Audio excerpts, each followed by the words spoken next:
Allahu Akbar. Semoga kalian selalu dalam keadaan sehat walafiat dan selalu berada dalam lindungan Allah Subhanahu wa taala. Nah, anak soleh dan soleha, sebelum kita belajar, kita bersama-sama membaca doa terlebih dahulu. Membaca doa dimulai.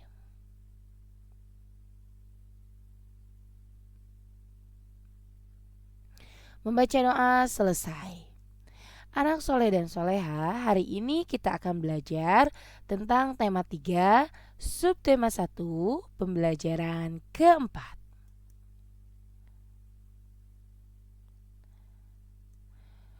Tujuan pembelajaran hari ini yaitu siswa mampu mengidentifikasi interaksi manusia dengan lingkungan alam sekitarnya dan lingkungan sosialnya.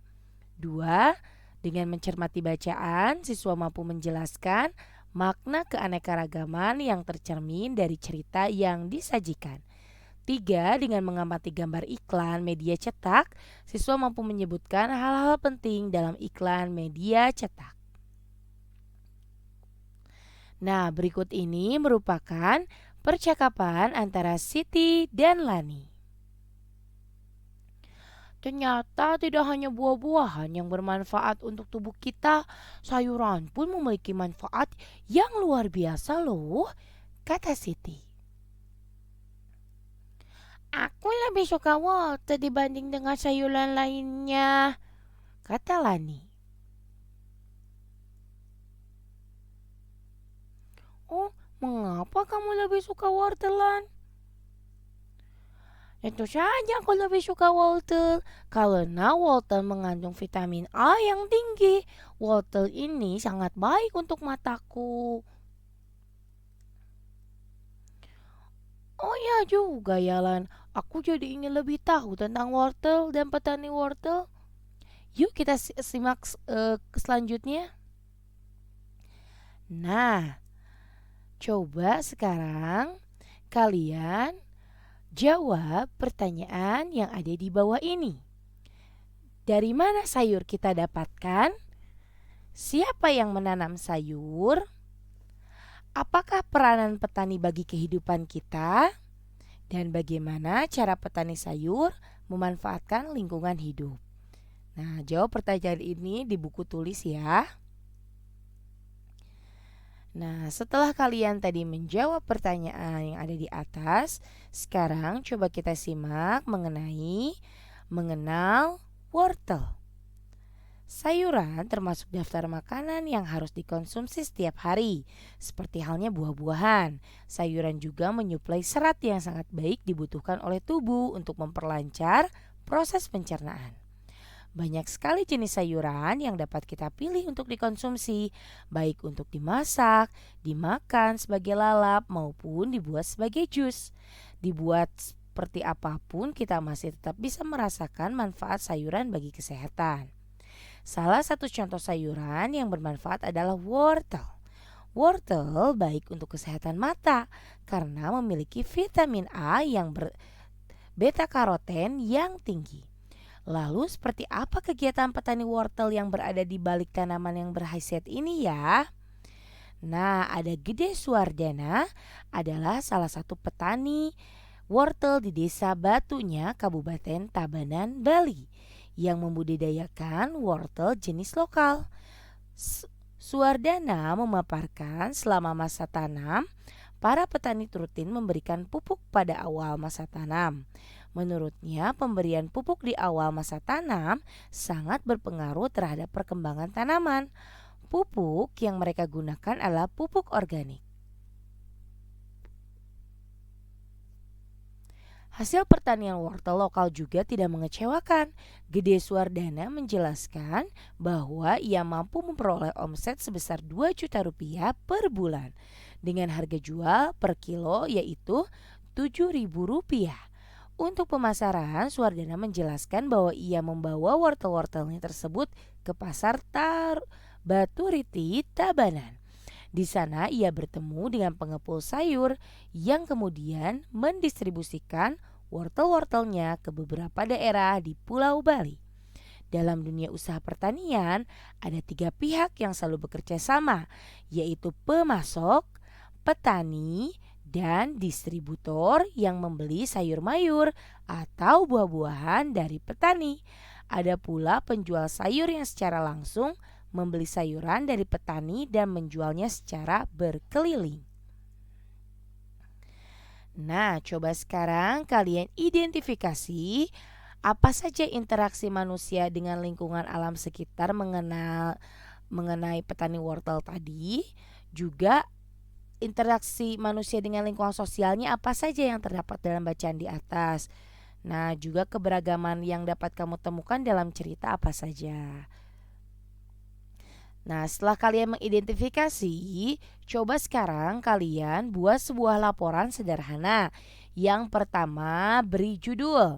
Nah, judulnya kalian tulis laporan pengamatan bacaan mengenal wortel. Nih, judulnya kalian tulis seperti ini. Yang kedua itu tujuannya. Tujuannya yaitu untuk mengetahui manfaat tanaman wortel. Yang keempat, kalian identifikasi tadi dalam bacaan wortel apa saja manfaatnya, terus apa saja yang dilakukan petaninya, terus bagaimana cara petani itu menjual tanamannya ke pasar. Kalian identifikasi. Nah, setelah kalian identifikasi, kemudian kalian simpulkan dari bacaan mengenal wortel tadi. Jadi di tugas kedua ini ada 4 ya. Yang pertama judulnya sudah ada, tinggal kalian tulis. Tujuannya sudah ada, tinggal kalian tulis. Nah, kalian hanya tinggal menuliskan identifikasinya dan kesimpulannya bagaimana. Nah, keberagaman yang tinggi dapat kita temukan di lingkungan pasar, tempat para petani menjual hasil pangannya. Mengapa demikian? Hal ini dikarenakan pasar merupakan tempat bertemunya pedagang dan pembeli untuk melakukan kegiatan jual beli. Para penjual dan pembeli yang bertemu di pasar bisa berasal dari berbagai suku, agama, dan tingkat sosial ekonomi. Oleh karenanya diperlukan rasa toleransi dan tenggang rasa yang tinggi agar kerukunan tetap terjaga. Kepedulian masyarakat Indonesia tentang toleransi terhadap keberagaman sudah semakin tinggi. Hal ini dapat kita lihat dari banyaknya iklan masyarakat yang menekankan pada pentingnya toleransi antar suku atau antar agama. Hal ini menunjukkan bahwa iklan bukan hanya mampu dijadikan sebagai alat untuk mempromosikan barang atau jasa, tetapi juga alat untuk mempromosikan hal-hal yang positif atau kegiatan-kegiatan yang bermanfaat bagi masyarakat. Nah, iklan masyarakat, iklan layanan masyarakat atau sering disebut dengan ILM adalah iklan yang menyajikan pesan-pesan sosial yang bertujuan untuk membangkitkan kepedulian masyarakat terhadap sejumlah masalah yang harus mereka hadapi. Iklan masyarakat dimanfaatkan untuk memperbaiki masalah yang menyangkut kebiasaan masyarakat atau perubahan nilai. Suatu upaya untuk menggerakkan solidaritas masyarakat terhadap masalah yang mereka hadapi, yakni kondisi yang bisa mengancam keserasian dan kehidupan umum. Nah, coba sekarang kita perhatikan salah satu iklan masyarakat ini. Nah, sebatang lidi jadi kuat bila menjadi sapu. Sebuah bangsa jadi kuat bila tetap bersatu. Mari bersatu untuk maju. Coba sekarang kita analisis iklan layanan masyarakat ini. Nah, sebatang lidi jadi kuat bila menjadi sapu. Sebuah bangsa jadi kuat bila tetap bersatu. Ini merupakan kalimat iklan. Mari bersatu untuk maju. Nah, itu merupakan kata kuncinya. Dan gambar sapu ini merupakan gambar iklan. Jadi sebuah iklan minimal harus memiliki kalimat, kata kunci, dan juga gambar. Kalimatnya biasanya apa? Gambar yang ada di bawah ini. Yang pertama yaitu ada gambar sebuah ada gambar kumpulan lidi. Yang kedua yaitu ada gambar orang-orang yang memiliki perbedaan agama. Nah, apakah gambar sesuai dengan pesan yang disampaikan oleh iklan? Kira-kira sama atau tidak? Yang kedua, apakah gambarnya cukup menarik?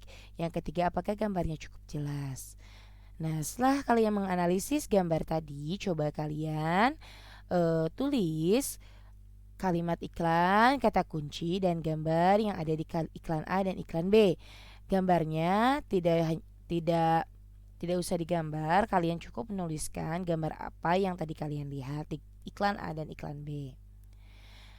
Nah, setiap daerah memiliki adat istiadat. Adat istiadat itu yaitu kebiasaan sosial yang sejak lama ada di dalam masyarakat, dimaksud untuk mengatur tata tertib. Ada pula yang mengikat norma dan kelakuan di dalam masyarakat, sehingga dalam melakukan suatu tindakan mereka akan memikirkan dampak akibat yang dari perbuatan atau sekumpulan tata kelakuan yang paling tinggi kedudukannya. Contoh adat istiadat yaitu ada sepitan, yaitu agar alfitrah pengantin sunat menjadi bersih dari segala kotoran. Yang kedua itu ada tingkeban, yaitu upacara yang diselenggarakan pada saat seorang ibu mengandung 7 bulan. Selain adat istiadat sunatan dan tingkeban, ada pula adat istiadat yang ada di Tanah Toraja yaitu Rambu Solo. Sebagai salah satu tempat yang terindah di Indonesia, Tanah Toraja di Sulawesi Selatan menyimpan begitu banyak pesona, baik alam maupun adat istiadat yang unik dan sangat menarik. Berkat kekayaan budaya yang luar biasa, Tanah Toraja bahkan dimasuk ke dalam daftar sementara warisan dunia oleh UNESCO tahun 2004. Adalah sebuah upacara kematian yang dinamakan Rambu Solo, yang merupakan upacara mengantarkan sanak saudara yang telah meninggal dunia ke alam baka. Upacara ini biasanya dilangsungkan secara meriah selama berhari-hari, melibatkan seluruh penduduk desa. Nah, setelah kalian menganalisis dan juga mengidentifikasi tentang adat istiadat Tanah Toraja dan juga adat istiadat yang lainnya, sekarang coba kalian cari lebih tahu lebih banyak lagi tentang adat istiadat yang dimiliki oleh keluargamu. Nah, setelah kalian menuliskan adat istiadat di keluargamu, coba sekarang kalian bandingkan adat istiadat teman-temanmu yang lain. Tuliskan informasi yang kamu peroleh dalam kolom berikut. Nah, sekian pembelajaran hari ini. Semoga bermanfaat dan tetap semangat. Juga selalu menjaga kesehatan dan kebersihan. Jangan lupa tetap tingkatkan ketakwaan kita kepada Allah Subhanahu wa taala dan juga harus berbakti kepada orang tua. Wassalamualaikum warahmatullahi